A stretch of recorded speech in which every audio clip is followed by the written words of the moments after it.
Begin.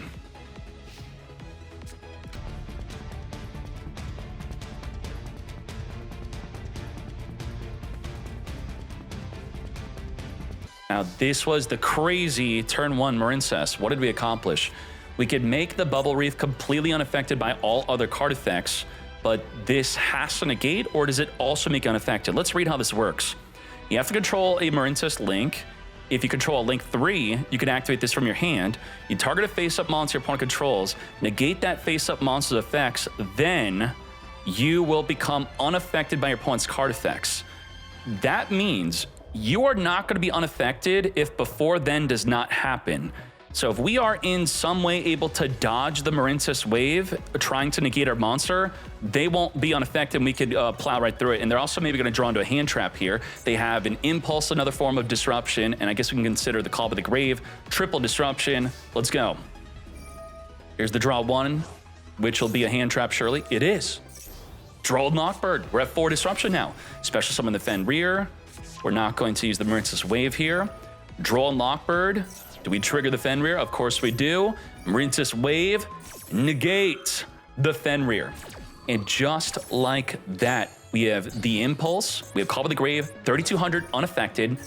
How do we deal with 3200 unaffected?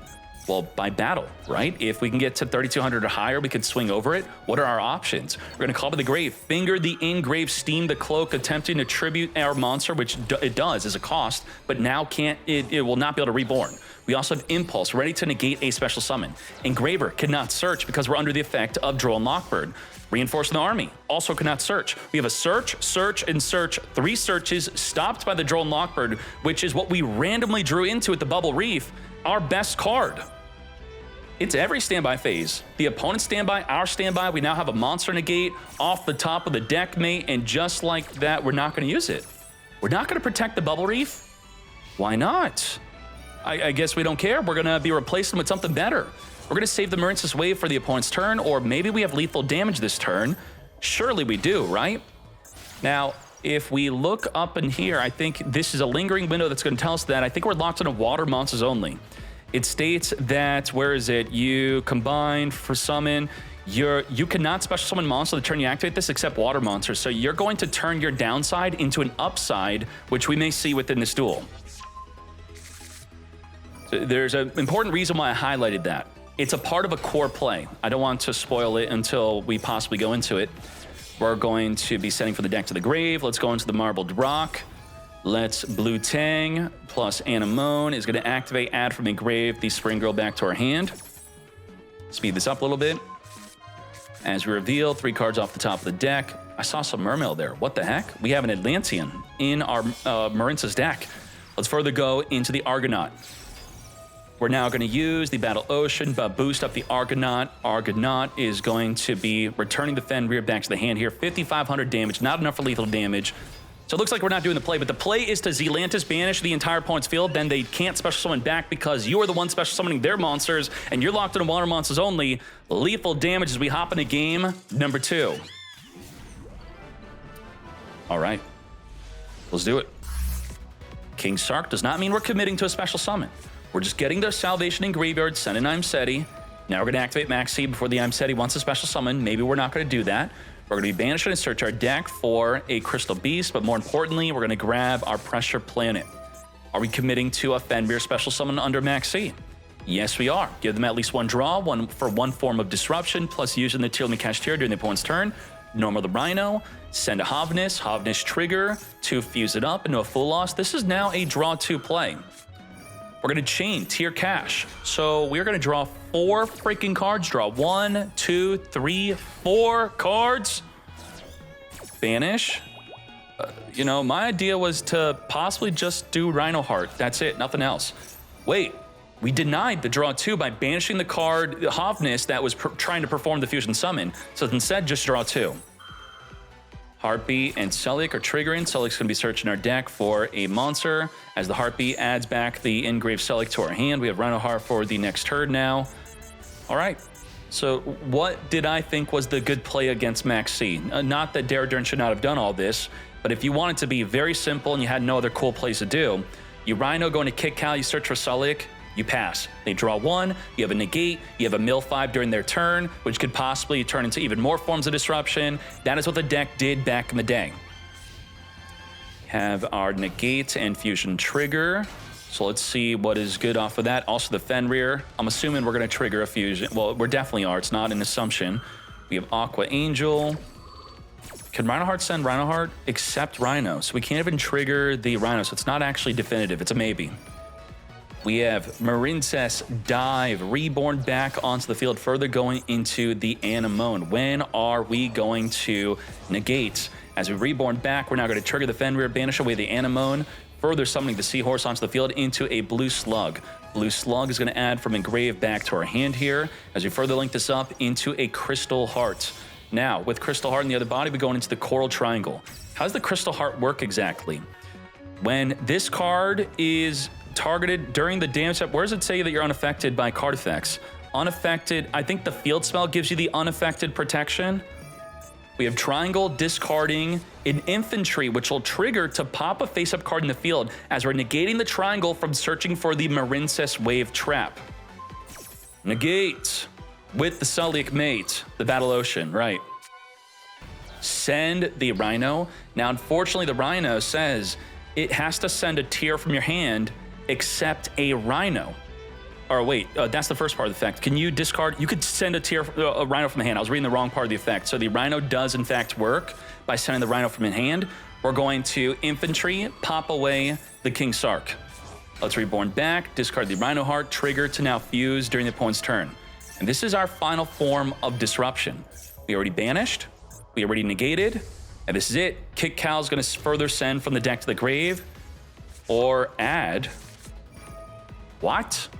You send, then you fuse. Why did we add instead of sending to the grave to fuse? What the heck happened here? Bubble Reef. Havness is banished and the Sharon already triggered. Yeah, that is unfortunate. We have 2 Sharon, and Havness is limited to 1, which we did banish with our own card. We wanted to play around a full loss on a maxi, which would have resulted in a draw 2, so to dodge the draw 2, but now we lose our 1 of Havness. We need a tier limit crime to grab back the Havness. Thus, this is not even a form of disruption because our ceiling of fusion summoning, which is normally 2 times, 3 times if Merly was not banned, is now once. Only 1 special summon. We now have our Z-Lantis, which could banish away the entire field. Now, we are under the lock of Dive, meaning that we cannot special summon non-waters back to the field. Kick Cow is banished. Fenrir stays banished, but we can still Reborn back onto the field the Rhino Heart and the Tier Cash, which will trigger to mill. If we summon it face up, that is. So we summon it face down, ensuring that it does not mill. Now, why didn't Rhino come back? This is an interesting ruling. The Rhino did not come back, even though it could legally come back, but could not legally come back because of its own effect. If this card leaves the field, when it leaves the field, you banish this card instead of whatever is making it leave the field. Now, this is banishing it, but because it's considered leaving the field, it doesn't banish through your own effect, it banishes through our own effect, and if not banished through your effect, you now don't summon it back because I'm banished through my own effect, not yours. Let's co-link non-target pop 2 cards within the battle phase, search for a Rhino in the battle phase. The Tier Cash does not trigger when destroyed by battle. Not enough for lethal damage, unfortunately. And we don't have any disruption. The Z-Lantis is only during the battle phase can we non-target pop up to 2 cards in the field. The Bubble Reef can draw into a disruption, which it did draw into a Droll Lockbird game 1. This is it. We are banishing to draw into not a form of disruption, so we have 0. 0 disrupt. Engraver searching for the Tract. Tract is going to be further grabbing the Lurie. We should have lethal damage here. Lurie, Reborn, further go into the Requiem. And notice how I have the lingering effect window open. For some reason, tier limit cards and Fiendsmith cards don't trigger anything lingering. No negative effects. What's up with that? I think they forgot. They didn't have enough room on the card. Sequence, further linking this up. Fuse the Graveyard, return back to the deck. Fiendsmith Lacrima has the additional effect of reducing their attack. And we can't go to the battle phase without the Z-Lantis wiping away 2 of our cards. So we have to get rid of 1 of their cards and make sure we're not co-linked with the Z-Lantis. It now has no effect whatsoever. Moon at the closed heaven. Further go into the M7. M7, detach, return back in the extra deck, the Zelantis. Let's reborn back onto the field. 75, 50 damage with the equipped onto Fiendsmith Lacrima. So let's just send it to the graveyard. Trigger our final lethal damage for game. Game 3 we go. All right. Insane how they have 0 restrictions. Aqua Angel into the Blue Slug. Blue Slug's going to add back from the grave. Aqua Angel is going to be triggering to look at all cards in your opponent's hand. You what, mate? You just looked at their hand? Okay.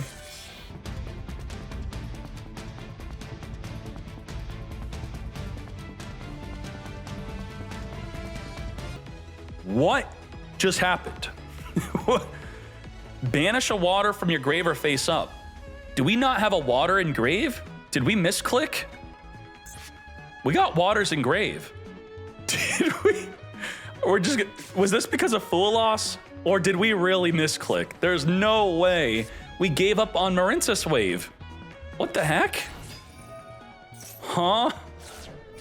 We're Fool Loss, and PJ, please tell me you did this for Fool Loss.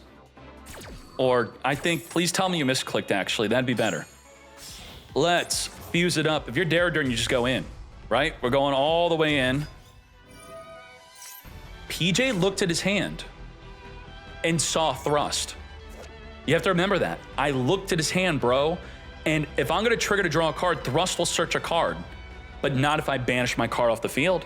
So now we turned off the Thrust, knowingly that it's in their hand, and we had a Fool Loss. So I do think this was on purpose. I'm not trying to defend this play, saying it was the best play, but there is further reasoning to this madness. Let's return the Ash back. Tracked.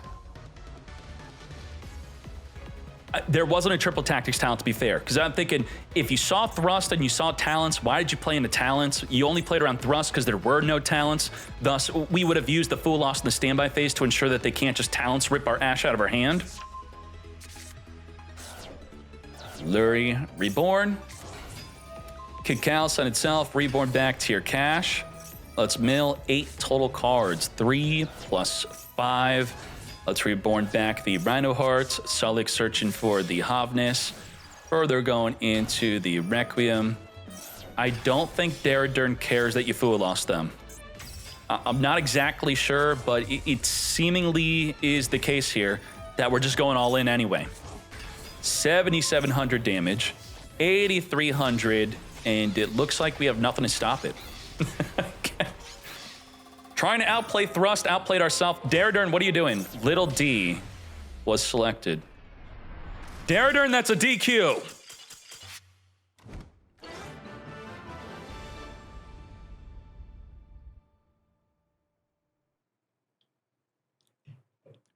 Daradurn, you know you would not do that in real life. You would not do that. There's no one would have the balls to do this IRL. Do even better, do this on camera in a feature match. Konami would step in. I think 1,000%. Let's go. Let's Rhino Heart on summon, send the Havness. Havness is going to be activating the fuse into the Kick Cow. And the Kick Cow could just search for Sulik, then pass. Under the effect of Full Loss, Wham Bam Thinking Man, we could be done from there. Now, the Kit Cal can be negated by the Ash Blossom. And that's exactly what's going to happen here.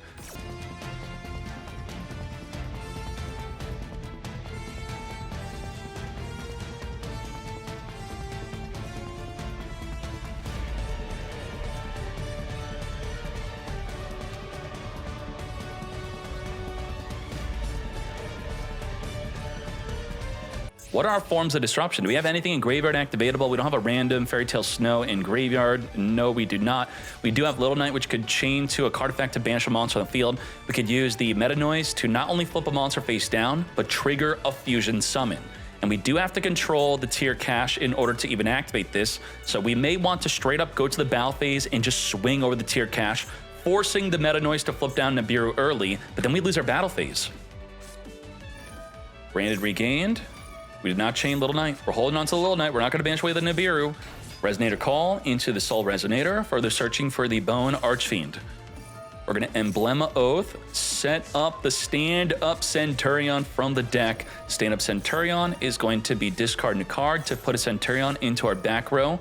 Trudea, summon from the back row to then further set into the deck. Now, what are we doing here? Let's read the Trudea and how it works.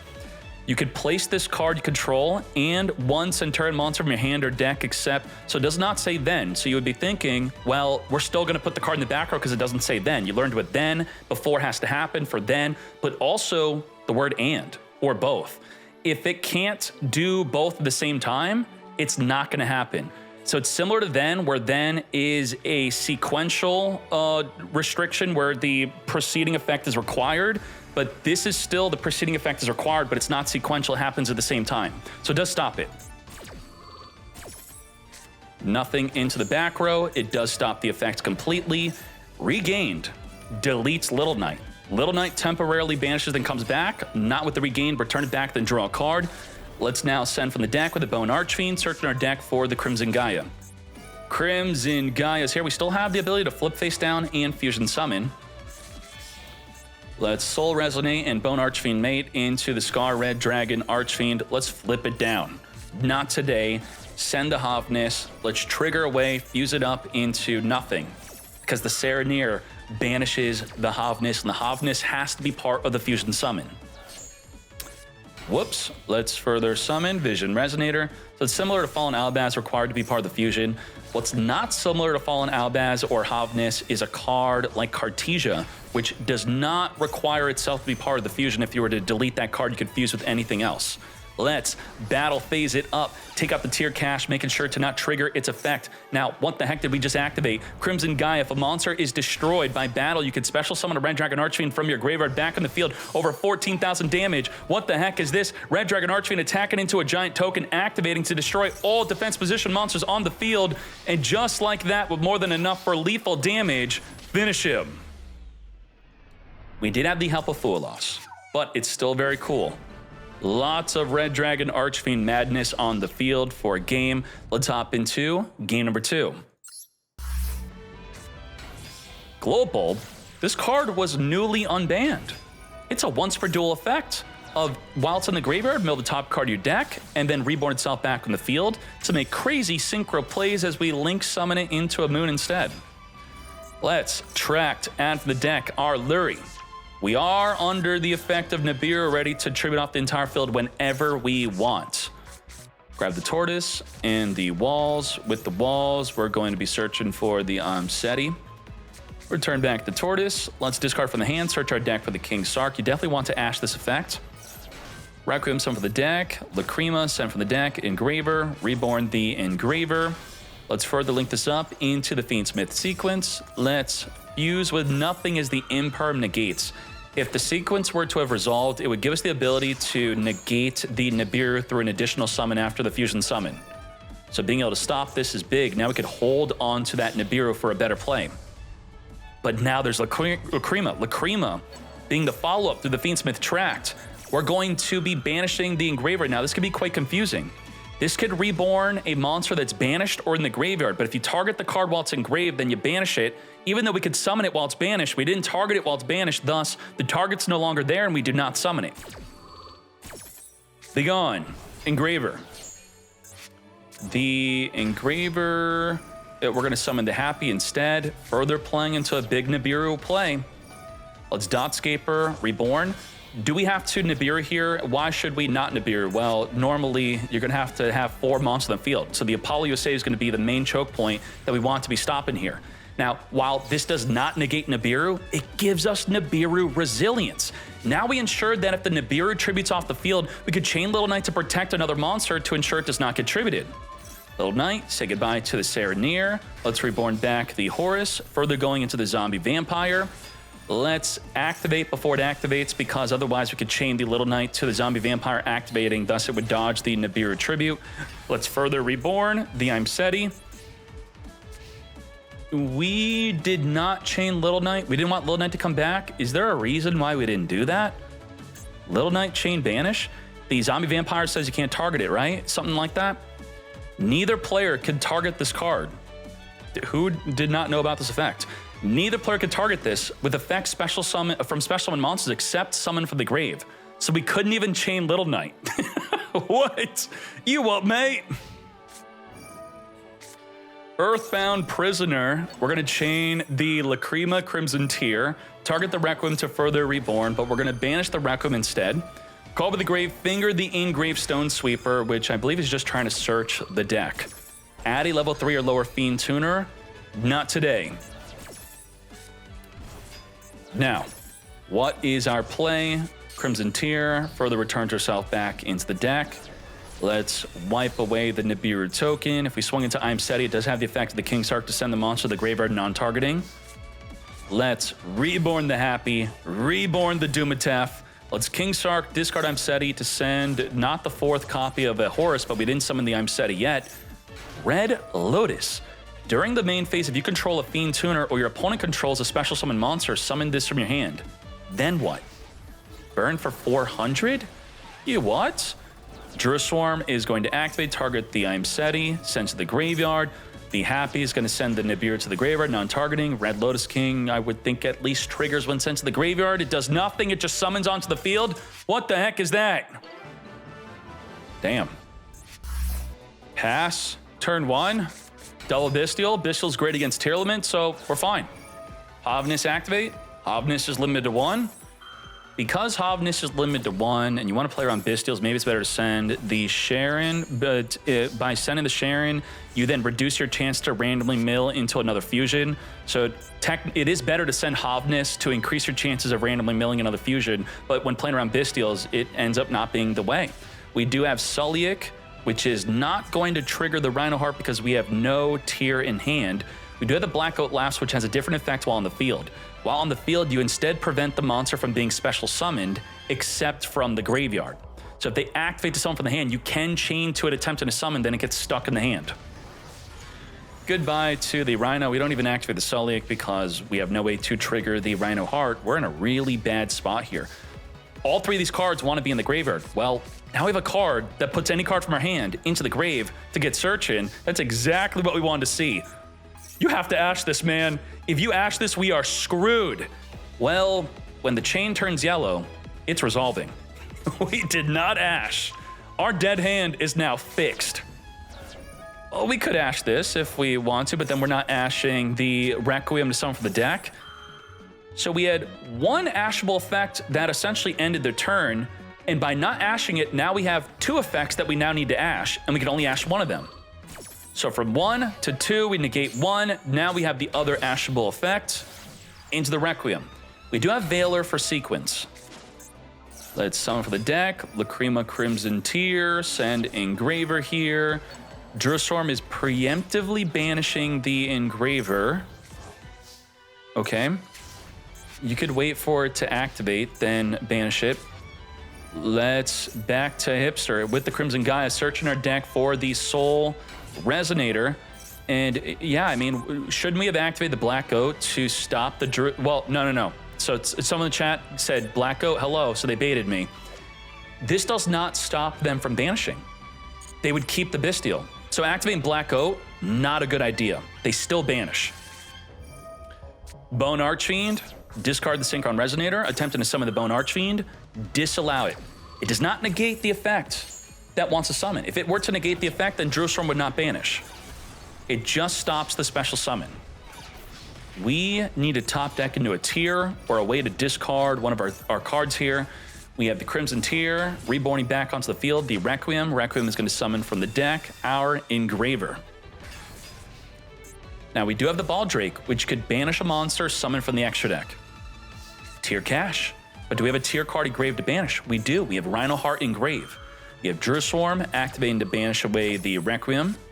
So I'm assuming he does not want the effect of the Engraver to send a card from the field to the graveyard to get rid of something like the Baldrake, which would banish a monster from the extra deck. We're now going to randomly mill 3. Black Oat Laughs, declaring the Baldrake. Now, it does not negate the effect. You don't wait for the Baldrake to activate. You activate this preemptively to disallow the activation. Sequence into Veiler negates. Now, the Sulliek dodges Veiler with the sequence, but you need a tier limit. in order to send the sequence to the graveyard. Any monster you control can be sent to the grave to dodge the Veiler. But again, there needs to be a tier to even activate this here. Are we screwed? Big time? No, we have the Engraver reborning from Engrave, returning back the Lurie. We did use the Druid Swarm onto the Requiem Equip instead, as we're now going to use Fiendsmith Track to fuse into Lacrima. Lacrima is going to target the Banished Engraver to add back to our hand, as we're going to search our deck for the Tract. The Tract gets Triva Karma or Rainbow Bridge Engrave. Let's search our deck for Lacrima Crimson Tear, which we do have our normal summon here. With the Rainbow Bridge, we're now going to be searching our deck by banishing Come to Us, Turtle, and the Horus Field Spell. Now we could whip out a ton of horse monsters on the field. I'm Seti to our hand here. Return back the Tortoise. That is insane synergy. The fact that the Imperial Tomb can return back the Tortoise to further make use out of multiple copies of the Salvation. We have the King Sark plus randomly drawing a card. Triva Karma, search our deck for our Tearlament Grief, which is essentially a Foolish Burial for your Tearlament. You summon it, then you send it, then you fuse it. Sharon, activate. Fuse away from Engrave, returning back of the deck into the Kick Cow. Kick Cow, activate a search for the Scream, as we can now trigger the Kick Cow to mill an additional 8 cards. Mill 3 right now, we do play Fairy Tale Snow. We have Steam the Cloak Engrave ready. Lina could steal a light monster from the graveyard. I'm going to take your Effect Veiler. I'm Seti to the field here. King Sark is going to be discarding a card. I have a feeling how we're going to win this. It should be big damage. I hope so. Zombie Vampire. In fact, let's flame this on. We are going to be reborning the Rhinoheart. Trigger the Dotscaper when randomly sent to the grave to reborn back onto the field after we summon the Rhinoheart through the effect of the Zombie Vampire, milling 4 cards off of both players' decks. Send the Sharon from the deck to grave. 0 Boros is exactly what I was thinking. I told you, big lethal damage, it's coming. Burn for 1,200. To battle phase we go. Let's smack them for 1k. Let's Fairy Tale Snow. Banish 7. Boost. Fairy Tale Snow. Banish 7. Boost. Do it again. Do it again. A 3rd time. Why stop there? You can banish your field. Onto the field. Fairy Tale Snow as the 0 Boros. That was not supposed to happen. This has a mandatory effect. If a monster is summoned to a link this points to, while this monster is on the field, you have to banish everything. It is a mandatory effect. Whoops. No, we had game. Did he have no space? Couldn't he have summoned? He could have banished other monsters and then not summoned to where it's pointing to. 0 Boros does come back. We get to max C. Oh my God, Darrodurn. Well, how did this happen? We had it. 0 Boros is pointing to the extra monster zones. If they link summon, we're gonna mandatorily banish everything. Bone Archfiend is gonna send the Vision Resonator. We have no follow-up. We lost everything. Let's Soul Resonator search with the Crimson Gaia, searching for a Vision Resonator. I gotta give it to Darrodurn. What the no? What did you do? You're not a link monster. You don't have to summon there. Both players accidentally triggering the mandatory effect of banishing everything by accident. What? No. What I was gonna say, it takes a lot from Darrodurn to not surrender after banishing his own field, but he didn't have to. Back onto the field, over 10,000 damage. Lethal damage. How did both players accidentally fully banish everything? That is insane. Now, the banish effect is really good for triggering on your opponent's turn on purpose when you have something like a Fairy Tale Snow to summon to help disrupt and banish their whole field, but not when you're attacking for a game by accident. 2-1 victory. Thank you to both players. It made the match a lot more enjoyable. I think so. Let's keep on going.